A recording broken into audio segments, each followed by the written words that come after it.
مصطفیٰ کریم بیٹھے تھے تو سیدہ عائشہ صدیقہ رضی اللہ تعالیٰ نے عرض کی یا رسول اللہ وہ دیکھیں سیدہ فاطمہ آ گئی ہیں، وہ دیکھیں بی بی صاحبہ بغیر بتائے آ گئیں۔ حضرت فاطمہ الزہرا آئیں، حضور نے فرمایا فاطمہ بغیر اطلاع کے؟ حضور چھوٹا سا کام تھا۔ کیسے آئی ہو؟ تو بی بی صاحبہ نے نا عورتوں کا پلو ہوتا ہے نا چادر کا، پلو کھولا تو ایک روٹی بندھی ہوئی تھی، ایک روٹی چادر میں، یہاں لوگ زیور باندھتے ہیں، دولت باندھتے ہیں، ایک روٹی حضرت فاطمہ نے پلو میں باندھی، کھول کے پیش کی۔ کہا بیٹے یہ کیا ہے؟ کہا ابا جی کئی دنوں سے گھر میں روٹی نہیں پکی تھی، آج علی کچھ جوں لائے تھے، پیسے ہیں، چند روٹیاں بنی ہیں، تو بچوں نے تو کھا لیا، تو میرے سامنے بھی ایک روٹی آئی تھی، میں نے لقمہ توڑا ہے تو مجھے خیال آیا پتہ نہیں مصطفیٰ نے کھایا ہے کہ نہیں کھایا، پتہ نہیں حضور نے روٹی کھائی ہے کہ نہیں، میں لے کے حاضر ہو گئی ہوں، مہربانی فرمائیں۔ تو فرمایا بیٹے بیٹھ جا۔ حضرت فاطمہ بھی بیٹھ گئی، سیدہ عائشہ کہتی ہیں حضور بھی بیٹھ گئے۔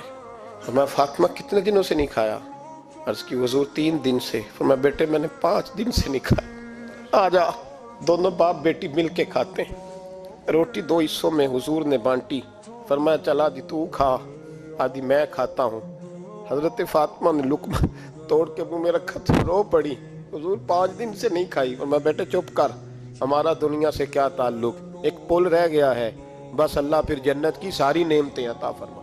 او بھائی، جو کائنات کے مالک و مختار تھے، جو ابرو کا اشارہ کرے تو حضرت جبریل جنت کی نعمتیں لے کے آ جائیں، انہوں نے تو دنیا کی جانب توجہ ہی نہیں کی، ان کا تو خیال ہی نہیں آیا، دنیا ہی دنیا، دولت ہی دولت، ہر آدمی دولت کے ترازو میں تلنے لگا ہے۔ اب تو کلیجہ پھٹتا ہے، اب تو لوگ پوچھتے ہیں، لوگ کہتے ہیں جناب آپ سے کچھ قرآن کی آیات سننی ہے، آپ کتنے پیسے لیں گے؟ کچھ حدیثیں سننی ہیں، کیا اس کا معاوضہ ہوگا؟ آپ سے اس نبی کا نام سننا ہے جس کا آپ کھاتے ہیں، جس کے نام پر آپ نے عزتیں لی ہیں، ان کا نام سننا ہے، آپ کا ریٹ کتنا ہے، آپ کتنے میں بیچیں گے؟ وہ نعت جو غذا ہے وہ کتنے میں بکے گی؟